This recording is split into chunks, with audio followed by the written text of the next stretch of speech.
Welcome to Transport Image. I am Bidisha. Let's see today's headlines.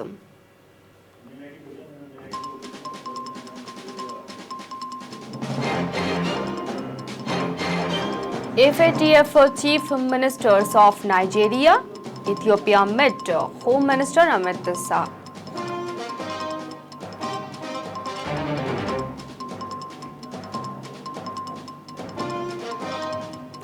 After Poonawalla to be taken to different South Delhi areas to locate victims' body parts.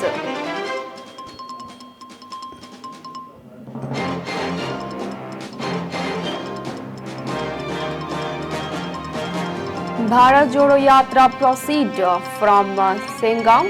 Women expected to join in large numbers to mark Indira Gandhi birth anniversary.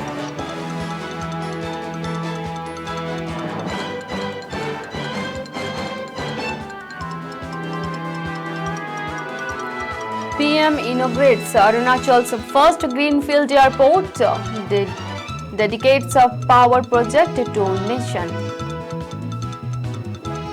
India played essential role in negotiating G20 declaration, White House said.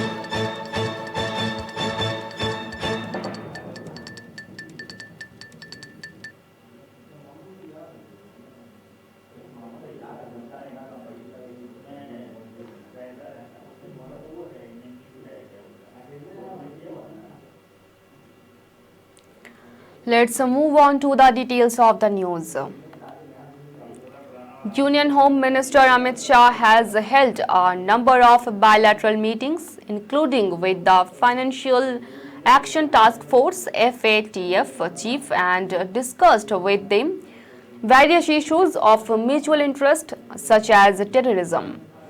In his meeting with FATF chief T. Rajakumar on Friday, Shah emphasized that there is a need for the FATF to continuously monitor the tendencies of some countries to sponsor terrorism. In the bilateral meeting with FATF President Sri T. Rajakumar, Honorable Home Minister Sri Amit Shah, while appreciating the role of FATF, emphasized that there is need for FATF to continuously monitor the tendencies of some of the countries to sponsor terrorism. Shah's official tweet.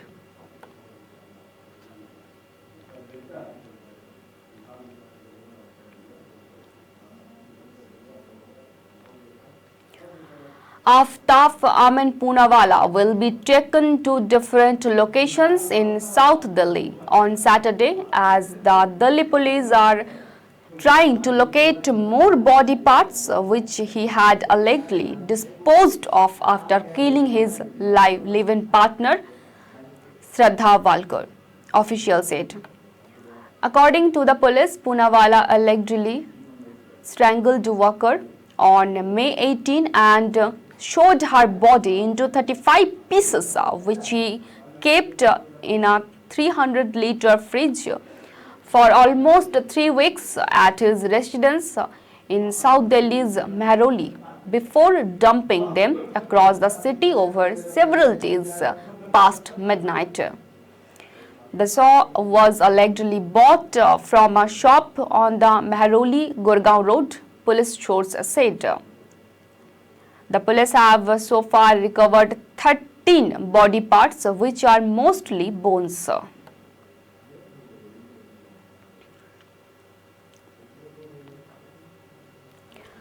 The Bharat Jodo Yatra led by Congress leader Rahul Gandhi continued on the 13th day of its Maharashtra leg on Saturday, and women are expected to join the foot march in large numbers during the day on the occasion of former Prime Minister Indira Gandhi's birth anniversary.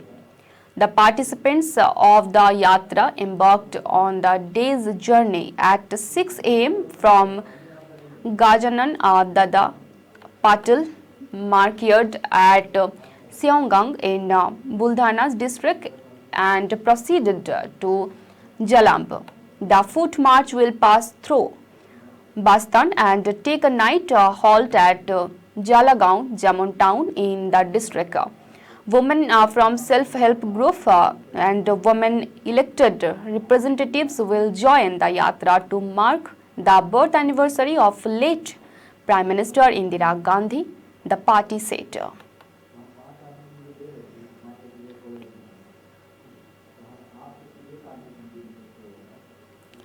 The Central Railway will conduct a 27 hours mega block from Saturday night to dismantle the British-era Karnak bridge between Chhatrapati Shivaji Maharaj Terminus and Masjid Bandar station in South Mumbai. The mega block will start at 11 p.m. and end at 2 a.m. on November 21, due to which the schedule of Suburban and Express trains will get affected during his period, a release by the CR said. The special block is likely to affect more than 37 lakh daily local train commuters as well as those travelling by outstation trains. More than 1,800 local train services operate on the Central Railway's Mumbai Suburban, a network comprising Harbour and main lines that originate from CSMT in South Mumbai.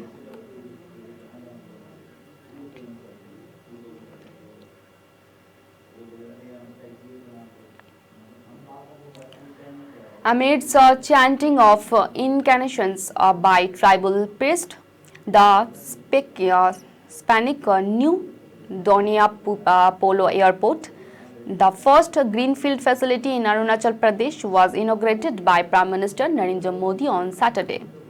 The airport, located at Holungi, around 15 kilometers from the state capital Itanagar, will link the border state with other Indian cities with commercial flights as well as other parts of Arunachal Pradesh through helicopter services. The airport's foundation stone was laid by Modi on February 2019.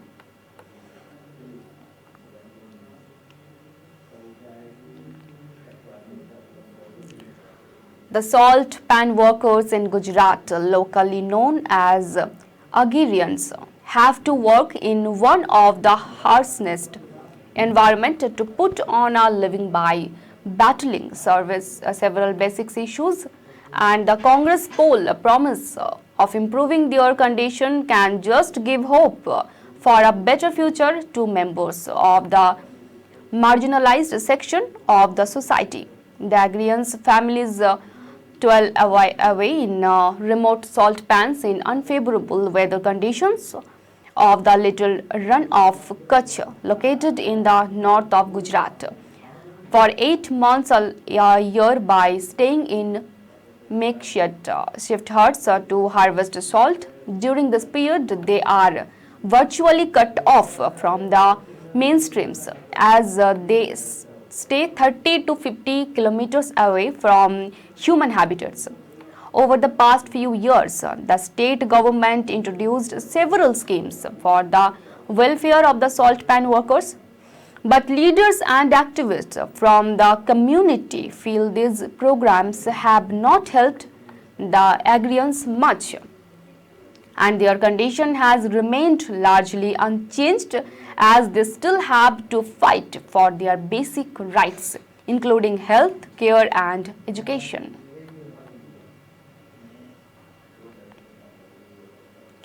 A counter case has been registered against an Aligarh Muslim University student who suffered serious injuries after allegedly being hit on the head earlier this week when a tiff during a cricket match turned violent, a police said on Saturday.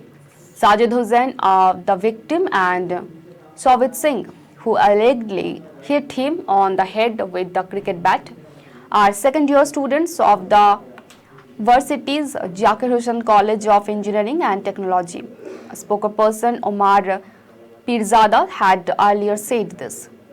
Hussain, a native of Jammu and Kashmir, was rushed to Jawaharlal Nehru Medical College in an unconscious state, he said.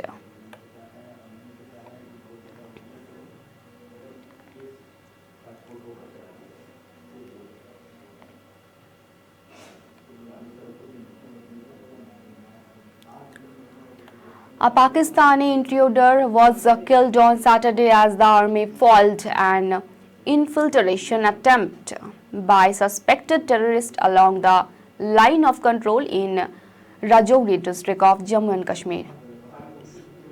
An official said this. The infiltration bid was scuttled in Kalala area of Naushera sector. He said the official added that the area has been coordinate off.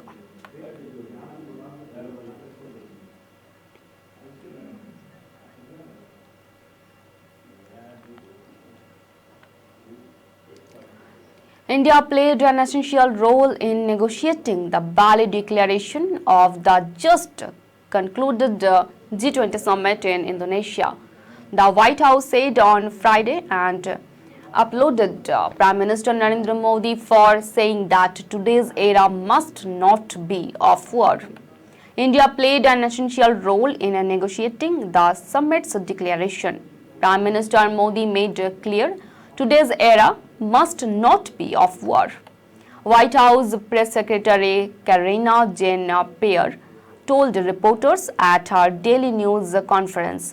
Among other priorities addressed, we have a path forward to addressing current food and energy security challenges while continuing our efforts to build a resilient global economy, she said.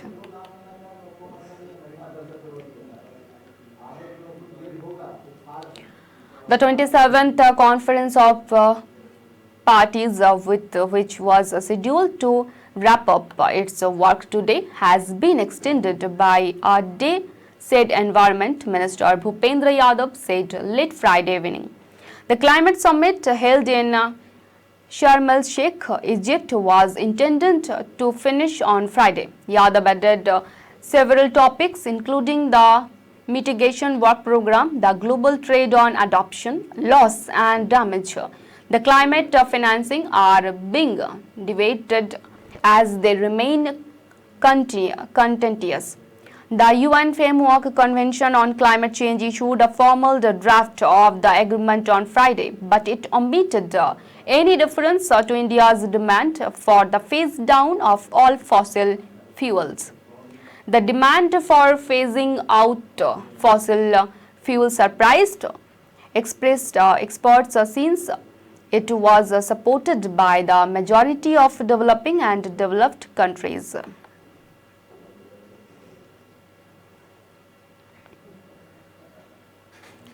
The war in Europe brought with it new challenges.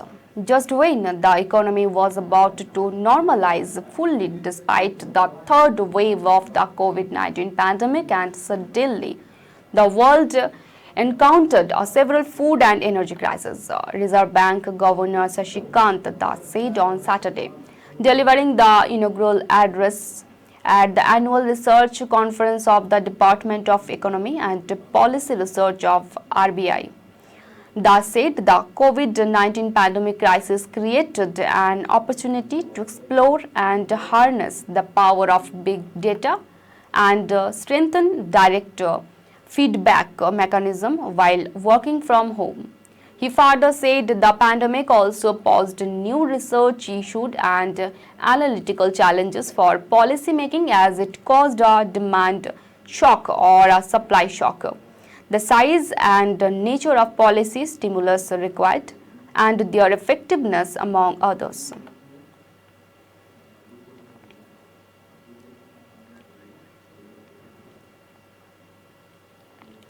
Asia's richest man, Gautam Adani, on Saturday said India, which took 58 years to become a $1 trillion economy, will add an equivalent sum to GDP every 12 to 18 months and will be the world's second largest economy by 2050. Speaking at the 21st World Congress of Accountants, he said back-to-back global crises have challenged several assumptions, including that China should adopt Western democratic principles. Secular principles are universal, the EU would stay together, and that Russia would be forced to accept a reduced international role. The Multi-level crisis has scattered the myth of a unipolar or a bipolar world of superpowers that could step in and stabilize global environments, he said.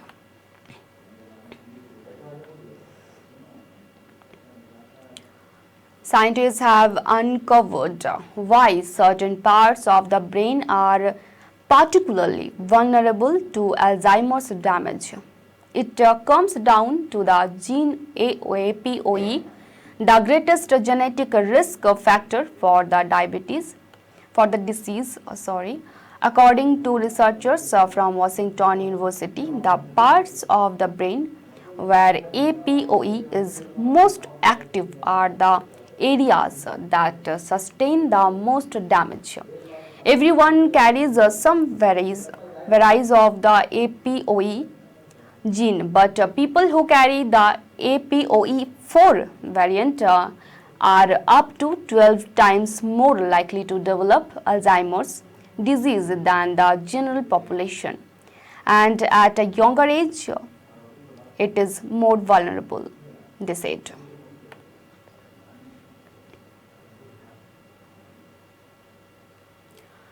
The first T20 international match of the three-match series between India and New Zealand was consolidated without a single ball being bowled due to rain.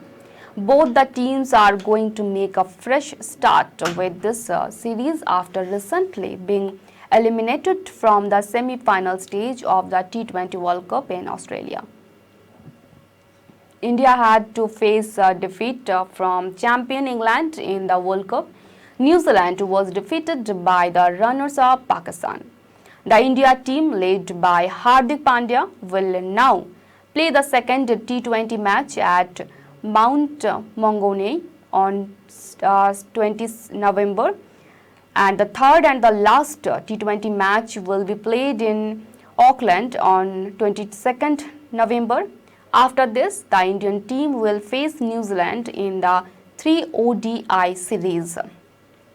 Shikhar Dhawan will lead the Indian ODI team. Virat Kohli and Rohit Sharma have been rested on the tour of New Zealand.